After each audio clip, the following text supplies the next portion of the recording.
The 2020 Python, that's what this is about.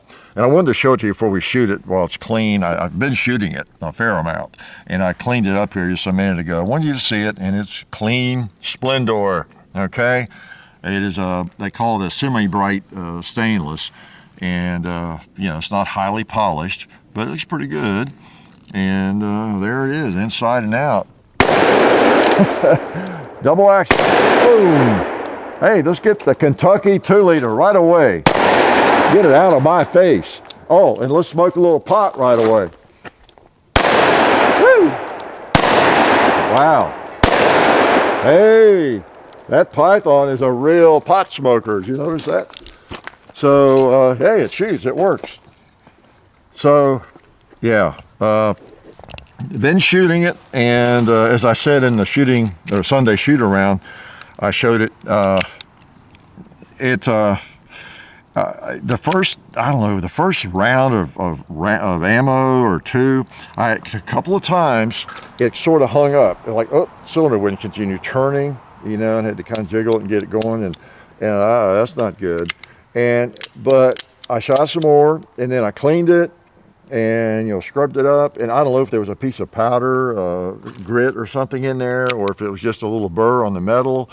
So don't know, but I've not had that since at all. I've been pulling that trigger a lot and shooting it a lot, and essentially trying to get it to do that again. I've not been able to get it to do that again, and that was kind of right out of the box thing. Okay, but I wanted to bring it to your attention. You know, sometimes, you know, this is one sample. We'll do a firearm and we'll not have any trouble with it, and other people will have a lot of trouble with theirs, or vice versa. Yeah, so always keep in mind, this is one example of the new 2020 Colt Python. I hope, as I said in the Sunday shoot around, I hope, and that's our new series, by the way, if you're not familiar with it, every Sunday I post, okay, kind of keep up to date on things, do a little shooting, a lot of yakking. But I am pleased with the firearm at this point. And it's not exactly like the old Pythons, but it's pretty close, closer than I expected, okay? As I said in that video, I have to kind of eat my words, because I've been saying, I don't know if I want Colt to bring this thing back out. It'd either be $3,000 or $4,000, or it'd be trash, you know, it'd be junky, and who'd want it? I just couldn't see any way they could make it. You know, and the Python is sacred in a lot of ways. It's like the Colt single action, you know. I want it the right way, or don't make it at all. And so I have to eat my words a little bit, okay? Let me, well, I'll shoot these 6 and I'll put them together for you. But I do have to eat my words a little bit. I'll say that right off. Bottom line is, I am more impressed with it than I thought I would be, okay?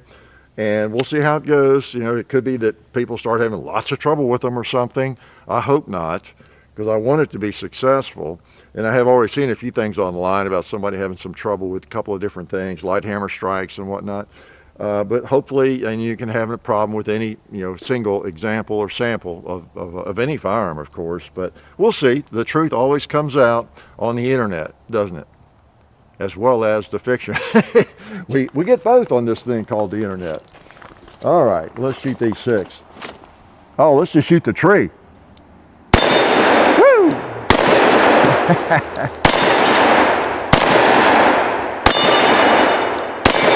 You can see it's pretty true to the original. You got a couple of things. The grip's a little thicker on the originals, at least mine. This was made in '81. This screw's in a little different place, you know, on the plate. The plate seems come a little farther forward. There's not a cylinder stop, at least on the frame. Doesn't seem to be needed. The Colt Rampant Colt is etched instead of, I guess, roll mark. You got a little difference on the roll mark on the barrel. You don't have the cartridge, CTG, you know, like big deal. You got that same ejector rod. See, as you look at the pieces, they didn't say, well, let's make it more like a Smith or a Taurus or some other, you know, it is a Python. And, you know, there's a little bit of a serration on the eject or the cylinder latch there. You don't have on there. Little things like that you might not even notice. The rear sight's a little different design. You might notice that it's very similar, but it's a little different. So is the front sight. You notice the front sight on the old one is, it takes 2 pins have to come out. Yeah, maybe gunsmithing, unless you're pretty handy. With this one, you just take we're obviously empty cylinder open, but you take a hex wrench and just loosen that, and you replace that sight with the same sights that go on the King Cobra. That sight's nice. I like a red ramp sight like that. Wish I had it on mine. Maybe I'll take it off and put it, I can't. Hammer's a little different. The spur, and I'm not sure, you know, I don't know as much maybe as some of you about the entire Python history. They may have changed that spur a little bit, like their Colt single actions at various times. The spur is a little different on there. I think I like the old spur better than that one, but you know, not a big deal. Every little change I see on it or difference, I think, okay, I don't know why they did that, but it doesn't, you know, it's not a deal killer. You know, it's not something that makes me want to gag or anything. You know, even the etching of the horse, you know, some people might think that's better. It's kind of neat. Now over here, we've got a negative. We've got the barcode, you know. I don't like that too much. It's not too conspicuous.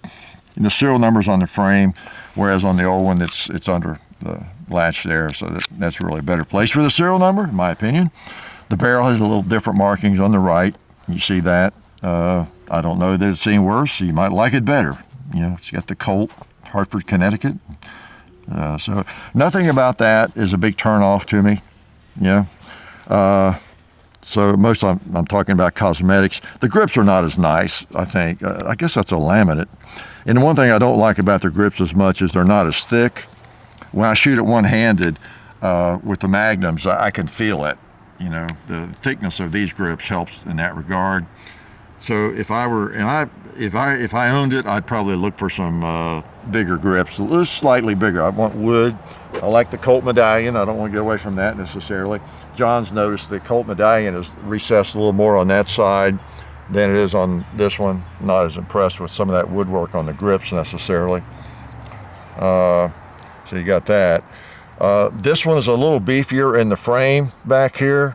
It's just slightly thicker. I put the calipers on it. I mean, just ever so slightly thicker. Okay, supposedly it will withstand the hot Magnums better.